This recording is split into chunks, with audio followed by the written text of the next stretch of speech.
So some girl hit me up in my email. I thought she was lying at first.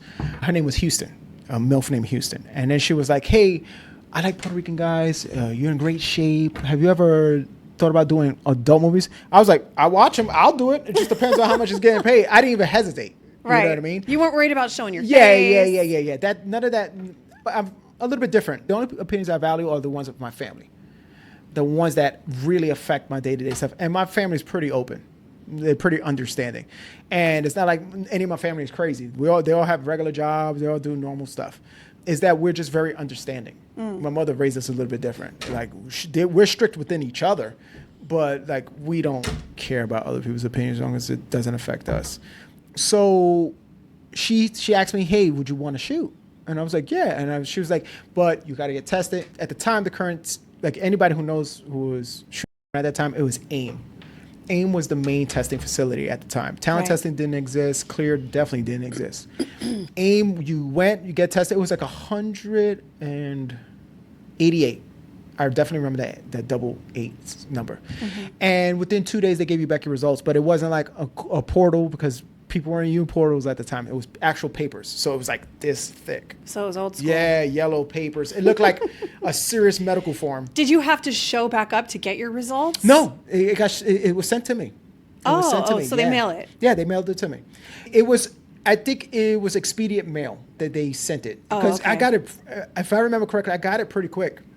Isn't it interesting just like the advances of technology and the things that they do differently now? Because you're in your 40s. That's really not that old. I mean, as much as people want to talk about how old we are, we're not.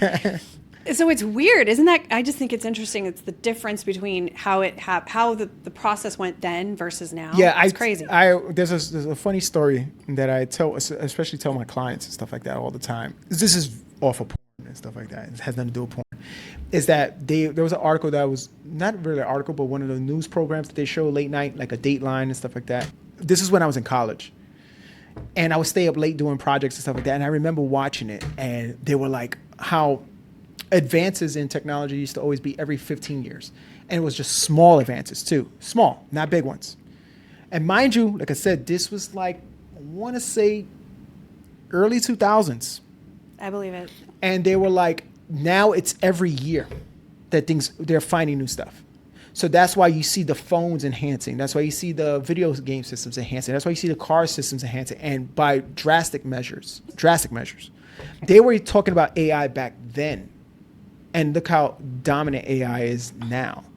I always tell people it's corny, it's funny, but I firmly believe this. I think the biggest, out of movies in general, like sci-fi movies in general, I think the one that's closest to reality would be something like The Terminator. I swear I think it is. I agree. Because we're so lazy. Just look at the stuff that we do. If you pay attention to the story of Terminator Matrix, we become so reliant on equipment and technology that we trust technology to guide us on important stuff. Right now we trust technology to do stupid things, like wake us up in the morning or tell us what time to eat. But I feel that we get so complacent. Look, we don't even get our own groceries anymore. We get so complacent that it's going to be to the point where even people that are in charge of us or like supposedly in charge of us are going to be like, we can just entrust AI to do that. And that's where we're going to have a problem.